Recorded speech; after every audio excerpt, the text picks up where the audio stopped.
En este vídeo voy a explicar un poco más qué significa ser un contratipo y también cómo en realidad no solamente hay un contratipo, sino que hay un tipo pasional, un subtipo pasional, un subtipo contrapasional y un subtipo que queda en el medio que yo voy a denominar apasional. Entonces, esto es un reflejo de la ley del 3, ¿no? Cada tipo se presenta en tres sabores o en tres subtipos. Entonces, que serían uno que sería el pasional, que es el que afirma, el que más afirma la pasión a través de su modo de ser. Otro que yo voy a denominar el apasional, que sería el que queda como en un estado neutro, como en el medio, como ni fu ni fa.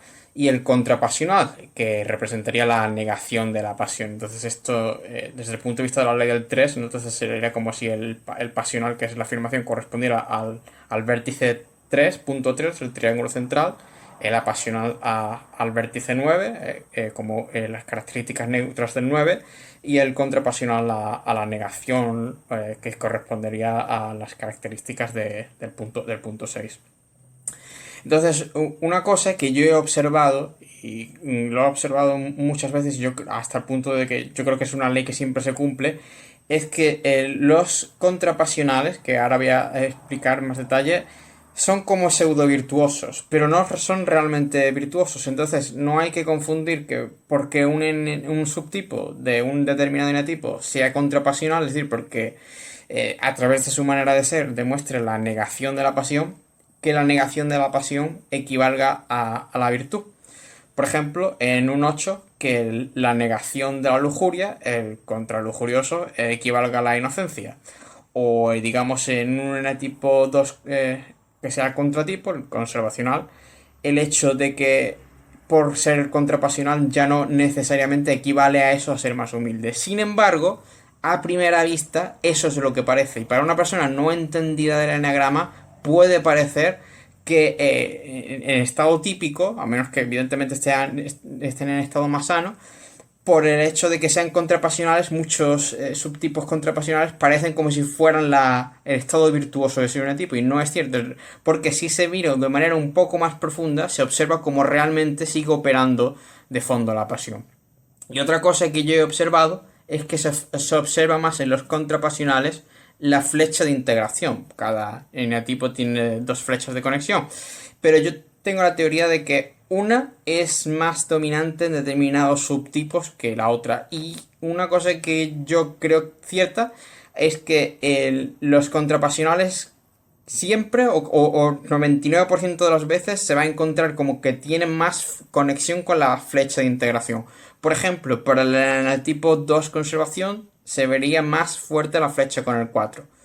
Para el tipo 4 conservación se vería más fuerte la flecha con el 1. Para el enatipo 8 conservación, 8 social, perdón, se vería más fuerte la flecha con el 2. Para el enatipo 5 sexual, más fuerte la flecha con el 8, etcétera. Entonces, dicho eso, vamos a ver cuáles son los pasionales, los que más afirman la pasión, los apasionales, que como que están en un estado difuso, como que ni la afirman ni la niegan, y los contrapasionales, que son los que tienen una actitud de negación implícita de su pasión. Entonces, para el 9 el pasional, o sea, el más perezoso o el más acidioso es el conservación. Luego el social es el contrapasional. Y como he dicho antes que se ve más la flecha de integración, los contrapasionales, claro, este es un 9 el 9 social donde se ve más la flecha con el 3, ¿no? Porque ese es un 9 hiperactivo, como característica que tiene el 3 de ser un trabajólico, ¿no? Y personalidad tipo A. Y además, para el 9 en el caso del sexual transmisor, tendríamos al que es apasional. O sea, que, es que este no es ni el que afirma la pereza ni el que la niega, sino que queda como un estado difuso, que a veces la afirma, otras veces la niega con su conducta y no, como que no toma partido.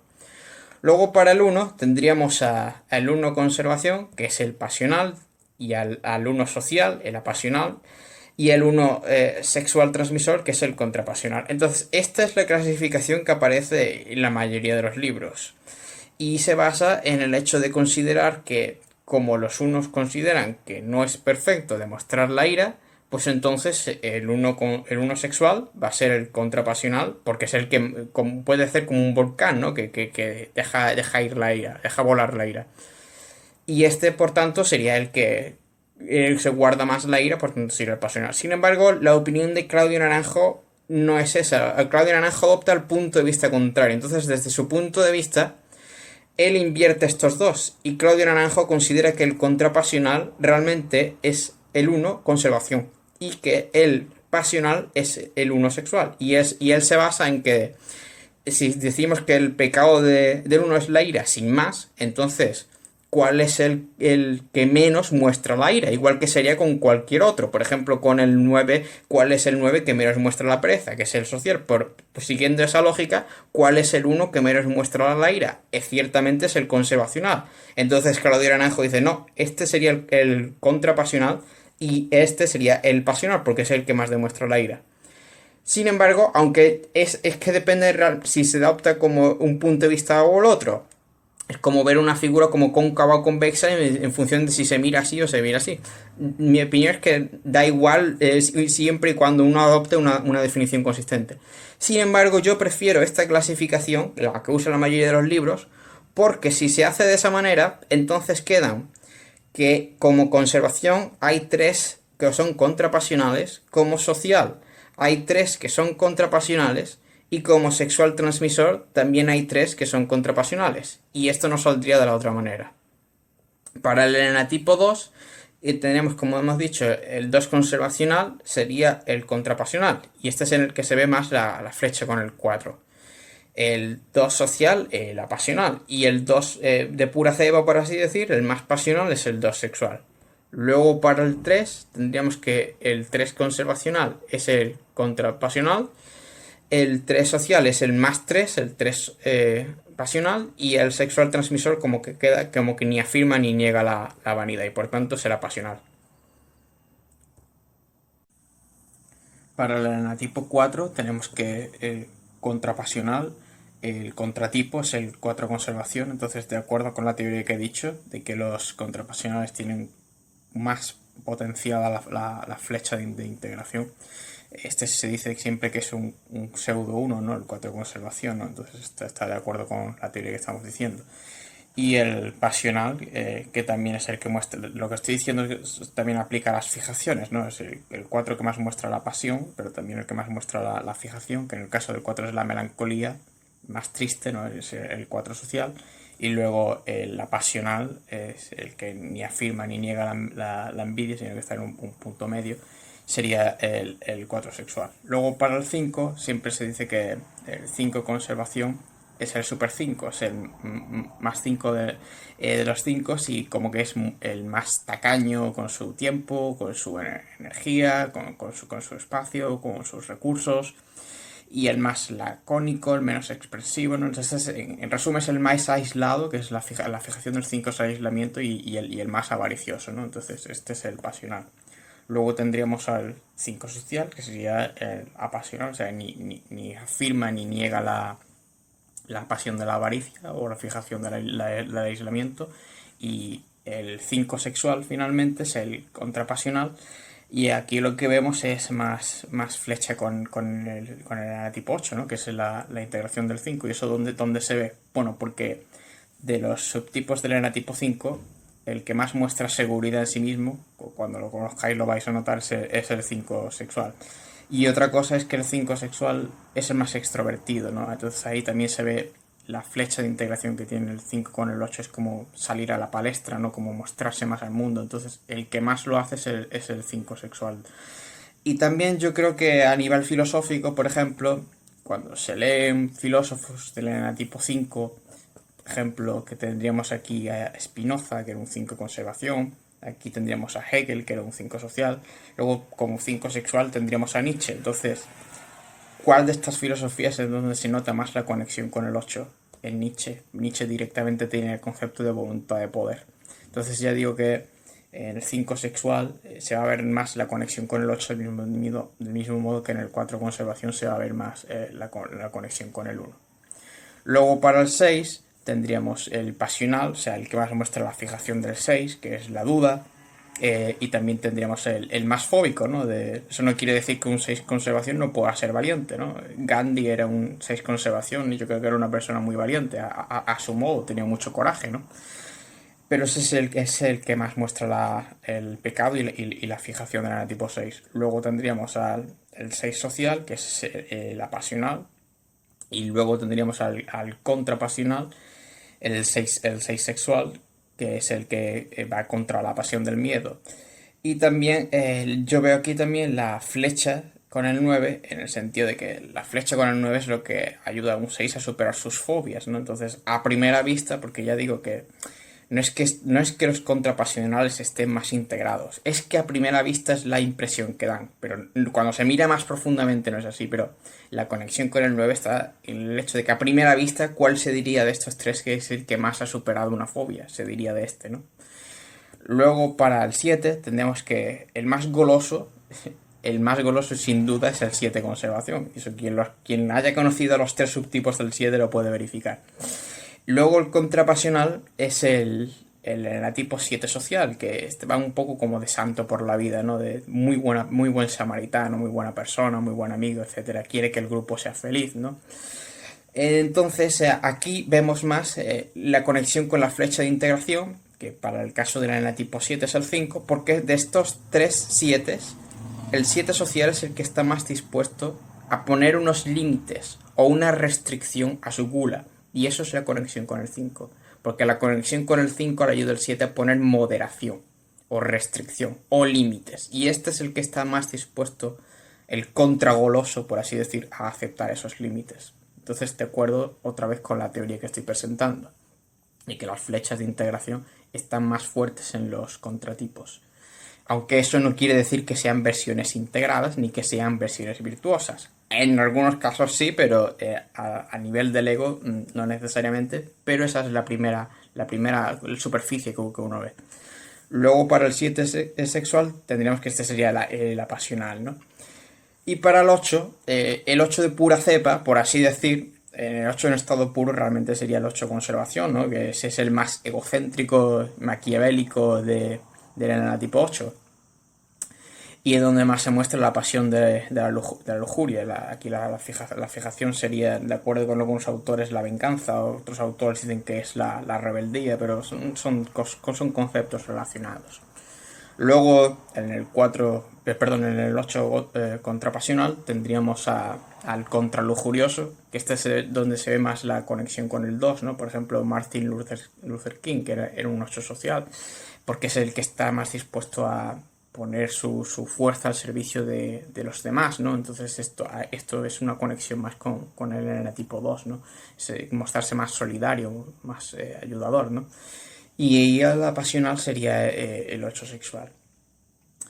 Entonces, otra cosa que quiero decir, que es como una regla mnemotécnica, pero que también sirve para ilustrar más profundamente esta teoría, es cómo se clasificarían, cómo son los contrapasionales de cada instinto, ¿no? Entonces, una cosa que se ve muy interesante es que para el caso de los conservación, el 2, el 3 y el 4 son los contrapasionales. Y estos coinciden con la tríada de la emoción, la tríada de la imagen. Pero, y yo también presenté en este canal el enagrama freudiano. Y en el enagrama freudiano resulta que esta tríada, la tríada de la imagen o de la emoción, es la tríada del yo. Y entonces, por tanto, vemos que en los instintos de conservación, contrapasionales son la tríada del yo. Y cuando se ordena de esta manera, resulta un patrón muy interesante. Porque cuando vamos a los sociales, ¿cuáles son los contrapasionales? Tendríamos al 9, al 7 y al 8. Y esto cuando examinamos el enagrama freudiano resulta que también tiene una correspondencia directa, igual que con el caso anterior. Aquí estos son los eyoicos o los del id. Y del mismo modo, cuando examinamos cuáles son los contrapasionales del instinto sexual o del instinto transmisor, tendríamos al 1, al 5 y al 6. Y cuando recordamos el enagrama freudiano que yo presenté, estos son los del superyo. Entonces, resulta muy interesante cómo hay una correspondencia directa, que también sirve como de regla mnemotécnica para saber cuáles son los contrapasionales, ¿no? Cuando se hace el match con el enagrama de Freud, porque hay una correspondencia directa. Entonces yo me pregunté por qué esto era así. Y aquí ofrezco la siguiente teoría. ¿Por qué son contrapasionales conservación los del yo, ¿no? Entonces, porque el yo es una máscara social interpersonal.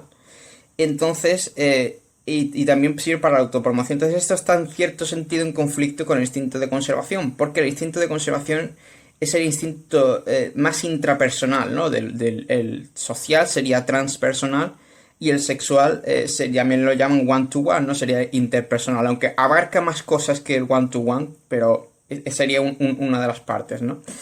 Entonces, por un lado tendríamos un instinto muy intrapersonal, pero por otro lado sabemos que el yo es una máscara que se usa en sentido social o en sentido interpersonal o sexual. Entonces ahí tenemos un conflicto. Por eso también podrían ser estos los contrapasionales. Y luego, para los del id, ¿por qué resulta que los contrapasionales van a ser los sociales? Porque el principio del placer, que eso es lo que se basa el id o el ello de Freud, pues choca, ¿no?, con las normas que hay que aceptar para ser un social, ¿no? Para ser aceptado en un grupo social hay que seguir ciertas normas que respete ese grupo social, ¿no? Entonces aquí de nuevo hay un conflicto y también esto sería la explicación de por qué en los sociales vemos que los contratipos son los del ello. Y luego en el caso del superyo tenemos que los sexuales son los contratipos en el caso del superyo. Entonces yo aquí ofrezco también, barajo varias hipótesis. Uno es porque el superyo es algo que se erige por encima del yo y del ello, pero son más eróticos e instintivos, ¿no? Entonces, por un lado tienes una persona que es muy erótica e instintiva, pero superyoica. Y la represión de los deseos del superyo versus a la voracidad del instinto sexual. Y también creo yo que existe, que en el instinto sexual, también llamado transmisor, esa transmisión superyoica puede estar en cierto conflicto con la manera muy apasionada, demasiado apasionada en que un enetipo sexual que va a transmitir su superyo. Pues entonces, con este vídeo hemos visto esta teoría que presento acerca de los instintos y de los pasionales, contrapasionales y apasionales.